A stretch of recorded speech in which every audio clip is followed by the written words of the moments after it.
I thought we might talk a little bit about something that we've talked about privately a number of times, but we've never had a sort of formal discussion about it publicly, which is one of the things we don't generally see as, say, citizens is the way police officers are treated and the conditions in which they have to work, which if the testimony at the various trials in the death of Freddie Gray are any indication, the Baltimore Police Department has some pretty shoddy facilities and equipment, and in some cases even practices in terms of, there were a number of officers who talked about the fact that they don't get evidence bags or things like this, at least in the Western District. And I thought we might talk a little bit about how that can have an impact on the way police do their jobs or engage community members when they kind of have to navigate a frustrating departmental infrastructure. Yeah, I mean, that highlights a lot of certain areas, and it's certainly one of those things that I've tried to get people to look at, and it's part of the cops being a pawn in the system, not as in like the perpetrators of the system, as how we kind of like to think of them. I like a couple of incidents are immediately striking me, and I think that coming from the Marine Corps, I didn't necessarily make those connections right away, because in the Marine Corps, it's always been, you'll get what you get and you do the best with no equipment, and that's just the way it is. So you kind of have that whole attitude that you work with little. So I didn't necessarily catch on at first, but when you look at, I took a picture in the Eastern District Station House of like a sink hanging off of the wall and rusty doors, everything, like all this stuff is disgusting. The equipment is gross. The cars are absolute disasters. They're dangerous things to be in. And they don't even like address that dangerous thing to be in. For instance, Crystal Sheffield, part of the reason why she was killed, Officer Sheffield, a long time ago in Baltimore, was because of the way the laptop holder was positioned in the car. And then they didn't even change any of the way the laptops were positioned or anything in the car. So they don't actually care about the way the officer is treated and the things that the officer has to deal with and the lack of equipment, like whether you have gunshot residue bags or evidence bags. Yeah, those are constant problems. You never have the right equipment and you never have the right support. So like that goes all throughout the agency. And it reminds me also of the scene in End of Watch, the movie End of Watch. A lot of people want to say like which movies are most realistic. And it's not like The Wire or anything like that. Like The Wire is kind of realistic in its little narrow window. But I like to point people to the movie End of Watch, when the two young cops are having this, they're running around and kind of trying to do the best that they can do. And the veteran cop is like, hey, you can keep doing this. And he goes off on this like 5-minute spiel about how you are doing this work and they're telling you it's good work. In the end, if you do this, what's going to happen is the agency itself, the department inside, is going to screw them and it's going to railroad them and throw them under the bus when it really comes down to it in the end. And that happens constantly in the police department. Like with Freddie Gray, it's like the case is a whole nother situation where like they're excusing that the officers aren't seatbelting people, that they don't have the proper equipment. And that's like being placed on the officers when there's an entire command structure that put those officers in that situation to not have that equipment. No, absolutely. And, I wonder in terms of this question of the treatment of officers, does it go all the way back to the beginning of your time as a police officer, just in terms of the fact that, you enter a profession which, when we interviewed some time ago, you mentioned is essentially impossible, right? They're asking you to do an impossible job. And they are going to pay you $40,000 a year to do it, and they are going to train you for 6 months to do this impossible task. And it certainly seemed in the testimony that was being given by police officers at some of those trials that the training is at times fairly, it seemed to me, as a layperson, inadequate. And I'm wondering if that kind of, from the beginning, you start to get a sense of the command structure doesn't always have your best interest in mind. I mean, is there any water to that? Does that hold water at all? No, so what I'm trying to say is that command staff in that department does not have any officer's interest in mind. Wow. They don't care about them at all. They are pawns in a political system and there is no value to that individual's life unless they can make a political gain out of it in some way, shape, or form. They don't care about those officers one bit. And that's one of the reasons why I push back so hard when people think the unions will go against what I'm trying to talk about. And it's like, I'm trying to talk about getting you that equipment, getting you that resources, and not making your job impossible. The reason why the job is impossible is because the goal is irrational. We're trying to fight the symptoms instead of the causes, and you're expected to do it in all these different ways. So you can't operate in a system that's illogical and irrational and has no end goal and expect that an individual can be in that system and do the job in any way, shape, or form. So, like, no matter how much training we gave them, the expectation is still simply unrealistic. So what I want to do is I want to bring the goal back to something a little more realistic that we can actually focus on, and I want to increase the training. So I don't know if we can get to the point where we don't have mistakes, but we can get to a point that is rational and our mistakes are at least in the best interest of our community. Yeah, I mean, I think the idea that you could eliminate mistakes from something as inevitably fraught as policing, I think would be rather unreasonable to demand in light of the things that we're generally asking police officers to do. I'm curious from your experience, both as a police officer, but also as a supervisory officer, do you have a sort of acute awareness of the fact that you're being used as a pawn while on duty, or is that sort of a realization you came to after you left the force?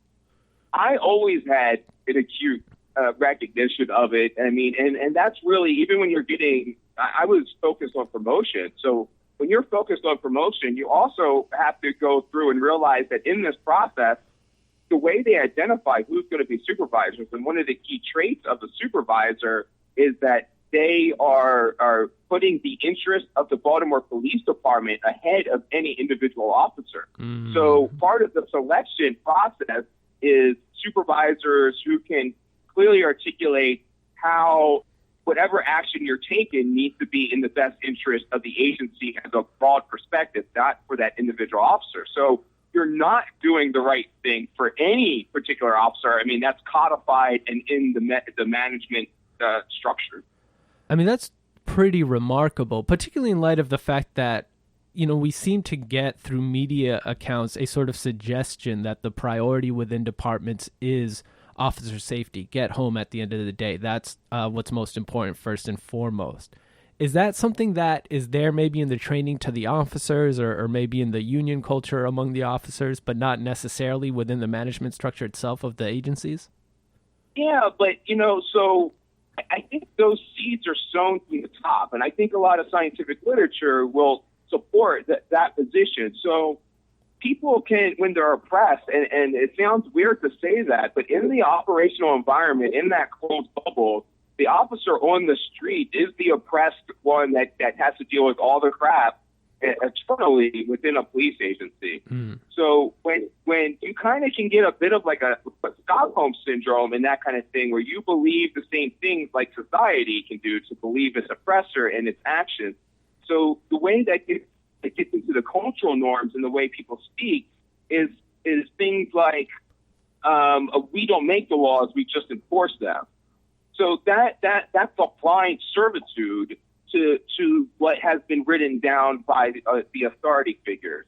So they've kind of relinquished themselves to being purely a pawn in the system, and it's kind of accepted that they are until it gets to that individual level, like getting home early. So they don't mind being a pawn in the oppression of others because it doesn't affect them. Mm. But when being a pawn is that you won't get home, well, then that changes. So you have that conflict there that doesn't make sense, where officers want to get home, but yet they want to protect the community, and those things don't go together. They're incompatible.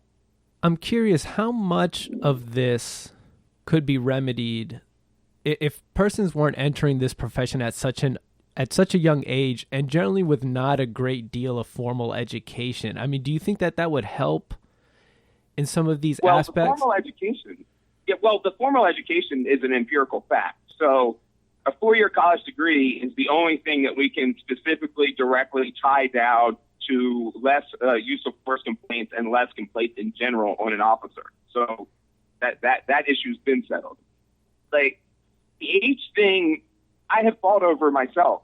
So like I see that, but then I want to say that you don't want to tell a 21-year-old who's mature and is the right skill set that he or she can't do the job. So I wouldn't call it age. There may be some kind of maturity thing, and a degree is going to go in hand in hand with that.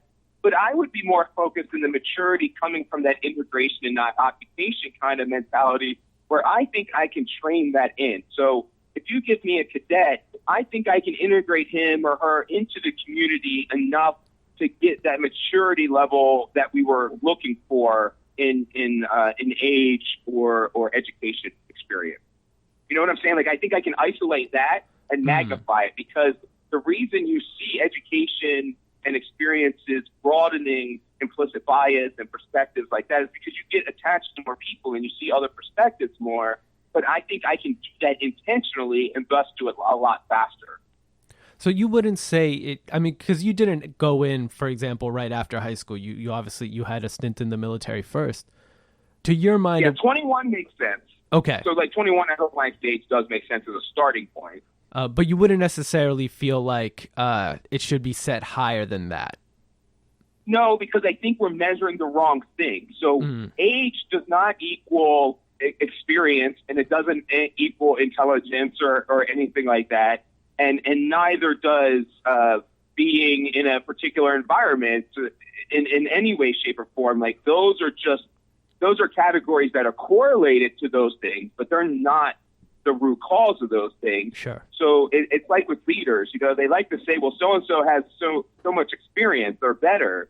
Well, I mean, it depends what you were doing in that period of experience of whether it's better or not. If you are a race car driver and you wrecked all your cars for 20 years, that does not make you a better race car driver than the guy who's only been racing for a year and hasn't wrecked at all. Sure, so, no, exactly. Yeah, so we're looking at the wrong variable, and we always need to isolate things down to the actual variable of causation. And that variable of causation that we're looking for is some level of integration of other people's perspectives. And those things are just loosely associated with those other categories.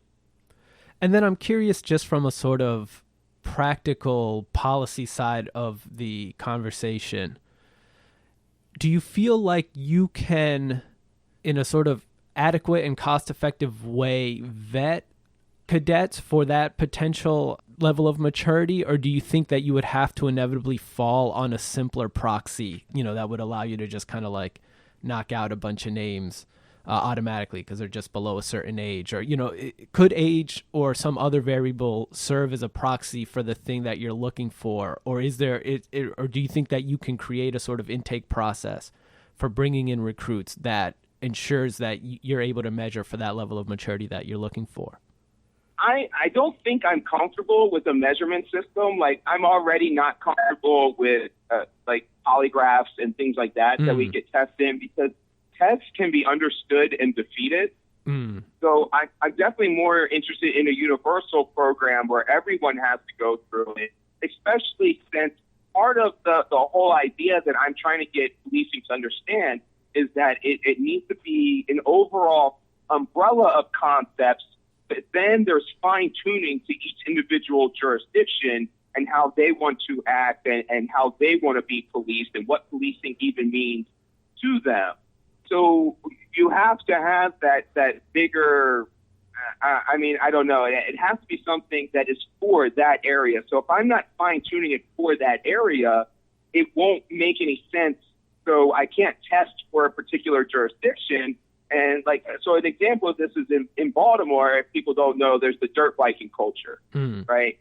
So I would want to make sure that people coming into my agency spent significant time understanding that dirt bike culture and spending time around the members in the dirt bike culture, so they understood how to handle that and how we could best to both suit our needs in police helping the dirt bike culture be safe instead of trying to find ways to imprison it. So I don't know any way I could test for that in paper. I always want to make sure that it is specific to that agency and that training program. And I mean, what would a recruitment process would it be largely reliant on the training program then at that point that is in place? Or, I mean, how do you sort of bring recruits in and sort of, if you're not pursuing one of these types of measurements or tests at the outset, how do you sort of ensure that level of maturity that you're looking for?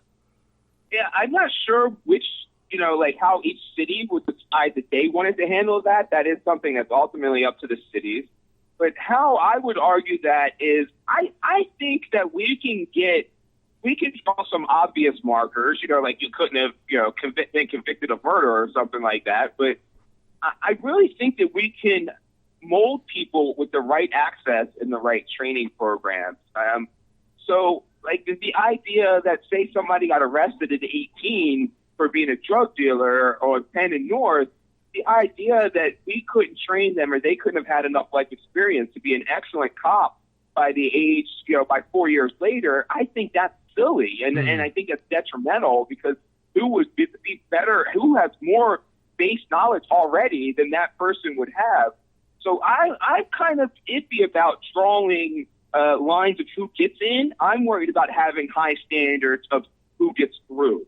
Okay, so you feel like there would have to be some sort of parameters once, at the level of, say, the training academy, that people, they'd have to meet certain criteria before they hit the street. Right. My academy would have to be, I think 2 years, probably at minimum, once it's up and running.